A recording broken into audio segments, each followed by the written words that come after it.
영화나 드라마에서 아주 중요한 역할을 감당하는 맡은 사람을 우리는 주인공이라고 이야기를 합니다. 그래서 대부분의 영화나 드라마는 주인공을 중심으로 이야기가 전개가 됩니다. 그리고 이야기를 마치는 것도 주인공 중심으로 이야기가 끝이 나게 됩니다. 주목받는 사람들도 대부분 주인공이고 그 주인공을 중심으로 모든 것이 흘러가게 되는 것입니다.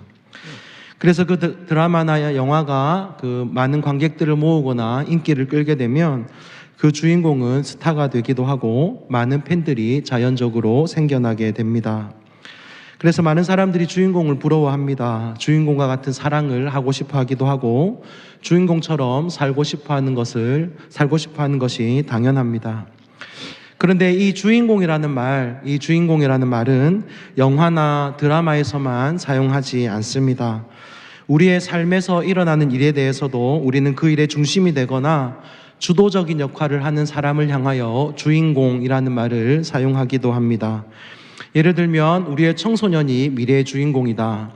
우리 교회에서 자라나는 다음 세대들이 미래 우리 교회의 주인공이다. 이런 이야기들을 합니다. 아니면 회사에서도 그 사람이 이번 프로젝트에 있어서 우리 팀을 성공으로 이끈 주인공이다. 이런 이야기들을 사용하기도 합니다. 그래서 많은 사람들이 자기가 속해 있는 곳에서 주인공의 역할을 감당하고 싶어 하고 또는 주인공이 되고 싶어 하는 것이 사실입니다. 사람들의 주목을 받으며 주인공으로 살고 싶어 하는 그것은 어느 누구에게나 있는 바람이고 어느 누구나 가지고 있는 마음입니다. 그러나 우리가 가만히 한편으로 생각을 해보면 주인공 혼자서는 그 영화를 절대로 완성시킬 수가 없습니다. 주인공이 빛이 나고 시청자들의 주목과 시청자들의 사랑을 많이 받는 이것이 사실이지만 주인공이 아무리 연기를 잘하고 또 주인공이 외모가 뛰어나고 능력을 갖추고 있다고 하더라도 주인공 한 사람만 있다면 절대로 그 영화는 완성될 수가 없는 것입니다. 적어도 한 편의 영화가 완성되기 위해서는 주인공 외에 다른 출연진들이 필요합니다. 또 조연도 있어야 되고 지나가는 행인도 있어야 되고 자동차를 운전하는 사람도 있어야 될 것입니다. 엑스트라도 있어야 되고 그 배우들의 분장을 해주는 사람도 있어야 할 것이고 조명을 담당하는 사람, 카메라 들고 촬영하는 사람도 있어야 될 것입니다. 그 외에도 우리가 알지 못하는 수많은 사람들의 수고와 노력이 함께 어우러져서 한 편의 영화가 완성이 되는 것입니다. 그래서 한 편의 영화가 다 상영이 되고 나면 제일 마지막에 영화에 출연한 사람들, 그리고 영화를 만든 제작진들, 그리고 여러 가지 일들을 감당했던 스태프들의 수고와 그런 노고들을 격려하면서 마지막에 이름이 화면에 쭉 올라가는 것을 보게 됩니다.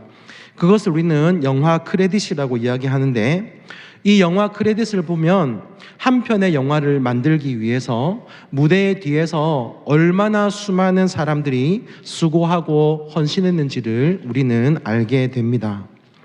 이것은 운동 경기에서도 마찬가지인 것 같습니다. 저는 야구를 참 좋아합니다. 야구를 하는 것은 좋아하지 않지만 야구를 보는 것은 참 좋아합니다. 야구는 팀당 9명의 선수들이 나와서 9회 말까지 경기를 치르는 경기입니다. 야구는 9명의 선수가 경기를 하지만 28명의 엔트리 선수들이 포함이 되어 있고 그 외에도 1군, 2군 선수들이 소속이 되어서 열심히 그 팀의 승리를 위해서 훈련을 하고 경기를 진행합니다. 뿐만 아니라 그 야구팀이 경기에서 승리하고 경기를 잘 진행할 수 있도록 많은 사람들이 그 팀의 승리를 위해서 헌신을 합니다. 운영팀이 있는가 하면 스카우트팀도 있고 경영지원팀, 마케팅팀도 있습니다. 그리고 행정적인 일들을 지원하는 많은 사람들이 있습니다. 뿐만 아니라 선수들이 다치지 않도록 그들을 돕는 의료팀들도 있고요. 또 선수들을 코치하는 코치들, 그리고 선수들의 건강을 관리하는 트레이너들이 함께 어우러져서 야구팀 한 팀을 운영하고 이끌어가고 있는 것입니다. 우리는 단순히 경기장에서 경기하는 선수들만 보지만 한 팀을 위해서 많은 사람들이 함께 협력하는 것을 보게 됩니다. 하나님 나라를 위해서도 많은 사람들이 일하고 하나님 나라를 위해서도 많은 사람들이 한 마음과 한 뜻이 되어서 열심히 달려가는 것을 볼 수가 있습니다. 성경에서도 보면 많은 사람들이 등장을 하고 있는데요. 한 사람의 인생에 대해서 성경 여러 장에서 그 한 사람의 삶을 다루고 있는가 하면 어떤 사람들은 그 한 사람의 삶을 보좌해주는 사람이 나오기도 하고, 또 어떤 사람들은 성경에 그 이름이 기록되어 있지도 않지만 또 그 사람을 돌보고 그 사람의 삶을 잘 보좌해주는 그런 역할을 감당하는 사람도 성경에 등장을 하기도 합니다. 이런 많은 사람들의 삶이 함께 어우러져서 하나님 나라라는 아름다운 공동체를 이루며 살아가는 것, 그것을 저희는 성경을 통해서 확인해 볼 수가 있는 것입니다. 오늘 나눌 이 말씀에도 보면 한 사람이 등장하고 있는데, 이 사람의 이름은 엘리에셀이라는 사람입니다. 이 엘리에셀은 아브라함이 가장 사랑했던 종 중에 한 사람이고, 믿음의 조상인 아브라함을 잘 섬겼던 사람 중에 한 사람이며, 아브라함의 삶을 아주 빛나게 해주었던, 아브라함을 주인공이라고 한다면 아브라함의 삶을 아주 빛나게 해주었던 조연과도 같은 인물이었습니다. 엘리에셀이라는 이름은 하나님은 나의 도움이시다라는 뜻을 가지고 있는데, 오늘 우리가 읽었던 창세기 24장에는 엘리에셀이라는 이름이 한 번도 나오지가 않습니다. 단지 아브라함의 집에 있는 모든 소유를 맡은 늙은 종으로만 기록이 되어 있습니다. 그러면 이 엘리에셀의 이름은 어디에 나올까요? 우리가 잘 알고 있듯이 창세기 15장 2절과 3절에 보면 엘리에셀의 이름이 나오고 있습니다. 하나님이 아브라함에게 찾아오셔가지고 아브라함에게 언약을 맺으시고요, 내가 너를 큰 민족을 이루겠다, 내가 너에게 복을 주고 너를 복이 되게 하겠다라고 창세기 12장에서 아브라함에게 언약을 맺으시는데, 시간이 지나도 아브라함이 큰 민족이 되려고 하면 아들이 태어나야 되는데 아들이 태어나지 않는 겁니다. 그런데 하나님은 또 창세기 15장에 아브라함에게 나타나셔가지고 내가 너로 큰 민족을 이루겠다, 하늘에 있는 별을 보라, 이만큼 그것보다 더 많은 민족을 너에게 주겠다라고 약속을 해 주셨습니다. 그런데 아무리 생각해도 아브라함이 자식이 없는 겁니다. 그때 아브라함이 하나님께 무엇이라고 이야기하냐면 창세기 15장 2절에서 이렇게 이야기하는 겁니다. 제가 읽어드리겠습니다. 아브라함이 이르되 주 여호와여 무엇을 내게 주시려 하나이까? 나는 자식이 없사오니 나의 상속자는 이 다메섹 사람 엘리에셀이니이다. 아브라함이 또 이르되 주께서 내게 씨를 주지 아니하셨으니 내 집에서 길린 자가 내 상속자가 될 것이니이다. 아멘. 이 엘리에셀이 어떤 사람이었냐면, 아브라함이 자식이 없을 때 하나님께서 내가 너로 큰 민족을 이루게 하겠다라고 말씀하셨을 때, 하나님 아닙니다, 저는 지금 자식이 없지 않습니까? 대신에 이 엘리에셀만 있어도 충분합니다라고 말할 정도로 아브라함의 신임을 받았던, 아브라함의 모든 것을 내어주어도 아깝지가 않았을 정도로 아브라함의 사랑을 받았던, 아브라함을 충성스럽게 섬겼던 사람이 바로 이 엘리에셀이었습니다. 얼마나 충성스러운 종이었으면 아브라함이 그를 자신의 상속자로 여겼겠습니까? 이처럼 엘리에셀은 아브라함에게 있어서 아주 소중한 사람이었습니다. 엘리에셀은 이 창세기 15장의 사건 이후에 성경에 전혀 등장하지 않고 있다가 오늘 읽은 창세기 24장에 다시 나타납니다. 오늘은 이 엘리에셀의 삶을 함께 살펴보면서 충성된 종이었던 엘리에셀, 이 엘리에셀이 어떤 사람이었고 또 하나님께서 우리에게 원하시는 삶이 어떤 삶인지 같이 한번 생각해 보고자 합니다. 그러면 이 엘리에셀은 어떤 종이었는지, 어떤 종이었을까요? 첫 번째로 엘리에셀은 겸손한 사람이었습니다. 여러분, 우리가 그 사람 참 겸손하다, 그 사람 참 겸손한 사람이다 라고 이야기할 때 어떤 사람을 겸손한 사람이라고 이야기하겠습니까? 많은 사람들을 향하여 우리가 겸손하다라고 이야기하지만 겸손은 다른 것이 아니라 자기의 자리와 자기의 위치를 잘 알고 잘 지키는 사람을 우리는 겸손한 사람이라고 이야기합니다. 뿐만 아니라 내가 품어야 할 생각, 그 이상의 것을 품지 않는 것, 그것이 바로 겸손인 것입니다. 조금 전에 제가 말씀드렸듯이 창세기 15장에서 자식을 얻지 못한 아브라함은 그의 상속자를 이미 마음속으로 정했습니다. 바로 다메섹 사람 엘리에셀이었습니다. 아브라함은 자신의 상속자로 여길 만큼 엘리에셀을 인정했습니다. 하나님은 하지만 이 아브라함의 제안을 거절하시고 분명히 사레의 몸에서 나올 자를 너의 상속자가 될 것이라고 말씀을 하셨습니다. 만약에 아브라함이 아들을 낳지 못하면 아브라함의 모든 재산은 다 엘리에셀의 것이 되었을 겁니다. 이삭이 만약에 끝까지 태어나지 않았다면 아브라함의 모든 재산은 다 엘리에셀의 것이 되었을지도 모릅니다. 이 정도라면 적어도 아브라함에게 있어서 엘리에셀은 거의 아들과 다름이 없는 그 정도의 관계였을 것입니다. 이런 상황 속에서 아브라함에게 아들이 태어났을 때 엘리에셀의 입장에서 생각해 본다면 마음 한켠으로는 아쉬움과 약간의 그런 씁쓸함이 있었을지도 모르겠습니다. 그런데 성경을 읽어보시면 엘리에셀의 말 속에는 전혀 그런 모습을 찾아볼 수가 없습니다. 아까 겸손히 자기 자신의 위치를 잘 알고 품어야 될 생각의 이상을 품지 않는 것이라고 말씀을 드렸는데요, 엘리에셀은 이삭이 태어난 이후에도 자기 자신의 자리를 정확하게 지키고 자기가 생각해야 될 이상의 생각을 절대로 품지 않는 모습을 보게 되는 것입니다. 그는 한결같은 마음으로 끝까지 아브라함을 섬기고 있습니다. 뿐만 아니라 종으로서의 자신의 정체성을 끝까지 지키며 겸손한 모습으로 그의 종을, 그리고 아브라함의 아들 이삭을 섬기고 있는 것을 볼 수가 있습니다.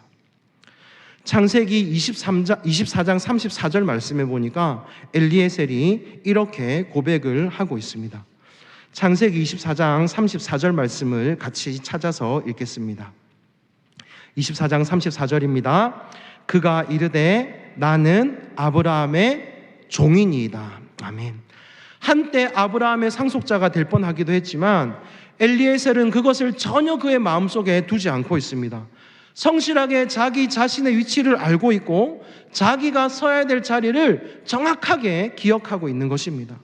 그래서 리브가의 가족들을 찾아갔을 때 그가 자신을 무엇이라고 소개하고 있습니까? 정확하게 나는 아브라함의 종입니다. 이렇게 고백하고 소개하고 있는 것입니다. 엘리에셀에게 있어서 어찌 보면 이삭은 반가운 아들이 아닐 수도 있었습니다. 하지만 그는 이삭을 최선을 다해 섬기고 있는 것입니다. 늙은 종이라고 이야기했는데 아브라함의 부탁을 받고 거절하지 않았습니다. 아들 이삭의 신부감을 위해서 찾아주기 위해서 먼 곳으로 가는 것을 거절하지 않았고 그곳에 가서도 지금 이것처럼 나는 아브라함의 종입니다라고 철저하게 자기의 정체성을 드러내고 겸손하게 자기의 모습을 표현하고 있는 것을 보게 되는 것입니다. 이삭을 위해서 최선을 다하고 있는 겸손한 엘리에셀의 모습 우리가 보게 되는 것입니다. 그래서 창세기 24장 26절에도 보니까 이삭에게도 이렇게 이야기합니다.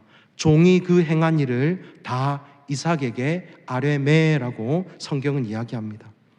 여기에서 말하는 종도 엘리에셀입니다. 이 말씀을 보시면 엘리에셀이 이삭을 위하여 리브가를 데리고 왔을 때 그는 자신이 행한 일을 다 이삭에게 아뢰었다고 이야기합니다. 이때 이삭의 나이가 몇 살이냐면 40살입니다. 이삭은 40살이지만 이 당시 엘리에셀의 나이는 75세입니다. 창세기 15장에서 아브라함이 엘리에셀을 상속자로 생각하고 있다고 했을 때 이때 아브라함의 나이가 85세였고요. 아브라함이 이삭을 낳을 때가 100세이고 지금 이삭의 나이가 40세이니까 55년의 시간이 흘렀을 때입니다. 55년의 시간이 흐르기 전 아브라함이 엘리에셀을 상속자로 생각했을 때 적어도 그때 엘리에셀의 나이가 20살 정도라고 생각을 한다면 최소한 엘리에셀의 나이가 이때 75세 정도로 볼 수가 있는 겁니다. 75세나 된 노인이 40살 된 주인의 아들의 신부감을 찾으러 간 것, 그리고 그 앞에서 주인의 아들 앞에서 상세하게 자기에게 있었던 일을 다 아뢰는 것, 이러한 겸손의 모습이 엘리에셀에게 있었던 것입니다. 엘리에셀과 같은 겸손한 모습, 이 모습이 저와 여러분에게도 가득하시기를 원합니다. 하나님은 오늘도 우리가 하나님 앞에서 겸손함으로 살아가기를 원하십니다. 하나님은 우리가 하나님 앞에서 우리의 자리와 위치를 정확하게 알고 마땅히 우리가 품어야 될 생각을 품고 살아가기를 원하시는 것입니다. 하나님은 성경 여러 곳을 통하여 우리가 겸손하기를 원하십니다. 잠언 3장 34절에 보니까 하나님은 겸손한 자에게 은혜 베푸신다고 말씀하십니다. 잠언 22장 4절에 보니까 겸손과 여호와를 경외함의 보상은 재물과 영광과 생명이라고 말씀하십니다. 베드로전서 5장 6절에 보니까 우리가 하나님의 능하신 손 아래서 겸손할 때 하나님이 우리를 높이신다고 성경은 우리에게 말씀하고 있습니다. 그러므로 하나님 앞에서 겸손의 삶을 살아가시는 저와 여러분 되시기를 간절히 소원합니다. 두 번째로 엘리에셀은 충성된 종이었습니다. 여러분, 일꾼에게 가장 소중한 것은 충성됨입니다. 충성된 종은 작은 일에도 충성합니다. 그리고 맡겨진 일에 충성하고 끝까지 충성하는 것입니다. 충성된 종은 주인이 맡긴 일이라면 그것이 큰 일이든 작은 일이든 모두 다 존귀하게 여기는 것입니다. 핑계를 댄다든지 못할 이유를 찾는 것이 아니라 주인의 명령이라면 즉각적으로 순종하는 것입니다. 오늘 본문에 보시면 아브라함이 엘리에셀에게 아주 소중한 사명을 맡기는 것입니다. 그것이 무엇입니까? 하나밖에 없는 아들의 신부감을 택하여 오라는 것입니다. 3절과 4절 말씀을 같이 읽겠습니다. 3절과 4절입니다. 내가 너에게 하늘의 하나님 땅의 하나님이신 여호와를 가리켜 맹세하노니 너는 내가 거주하는 이 지방 가나안 족속의 딸 중에서 내 아들 위하여 아내를 택하지 말고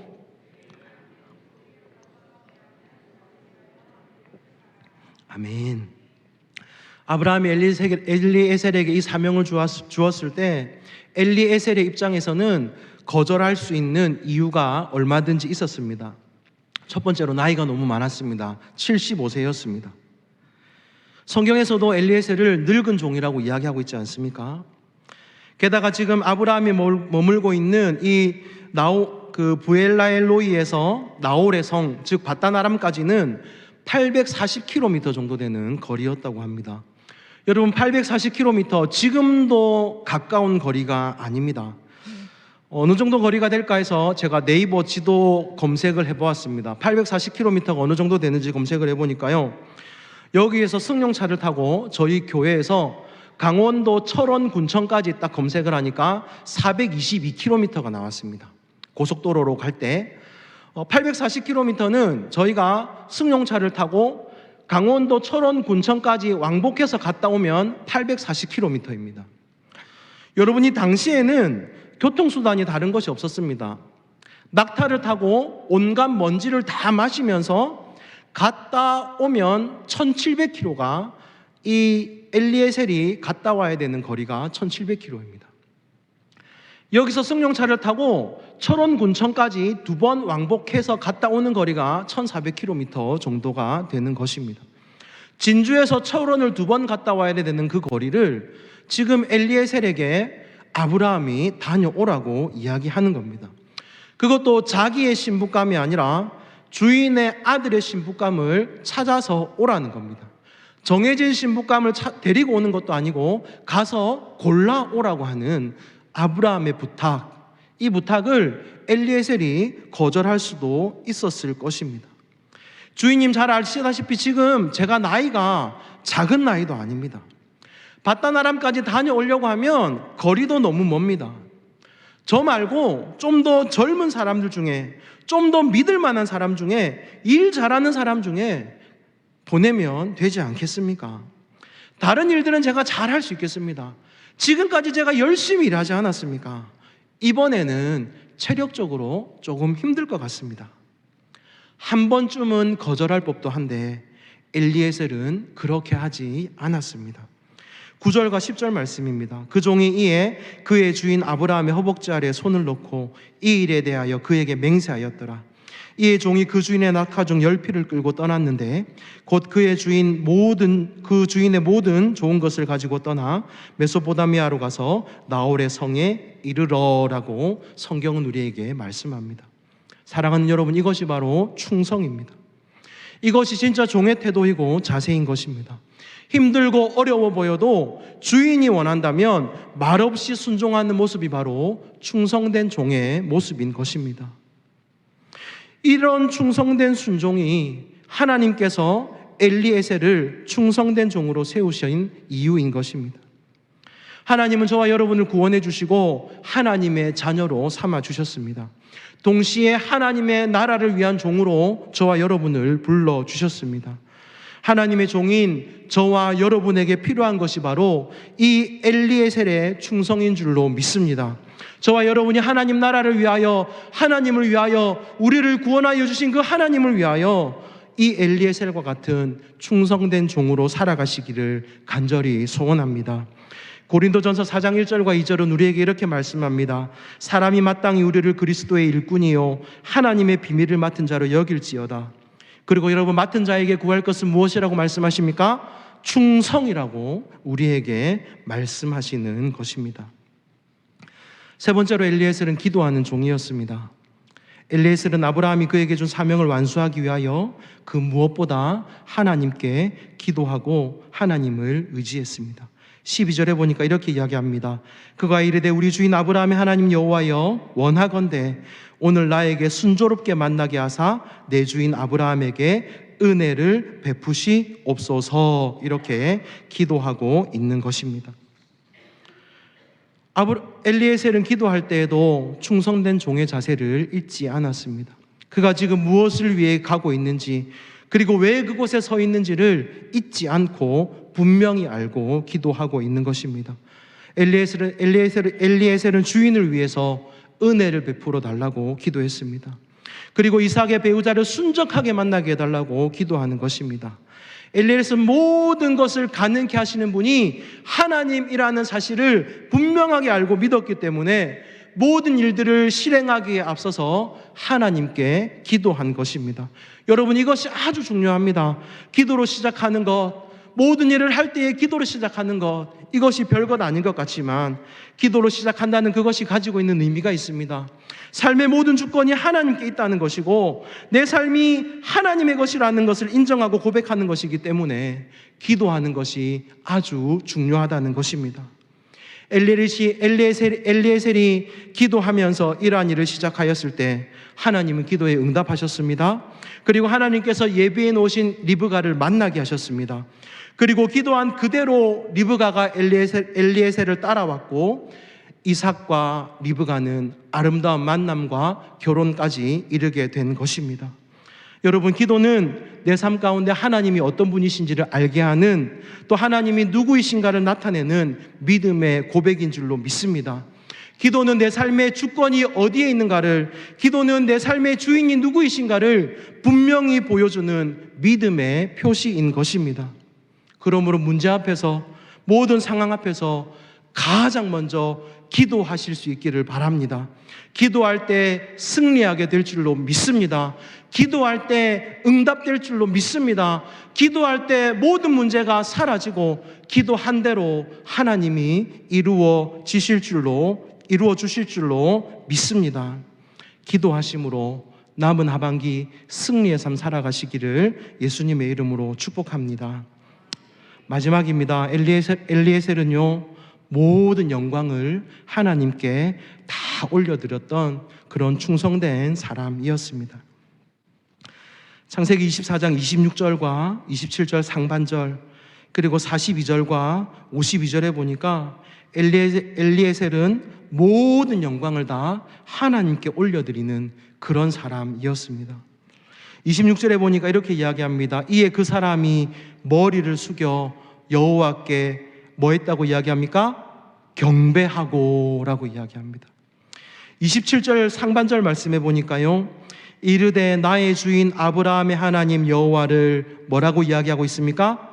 찬송하나이다, 이렇게 이야기합니다. 여러분, 48절 하반절에는 이렇게 이야기합니다.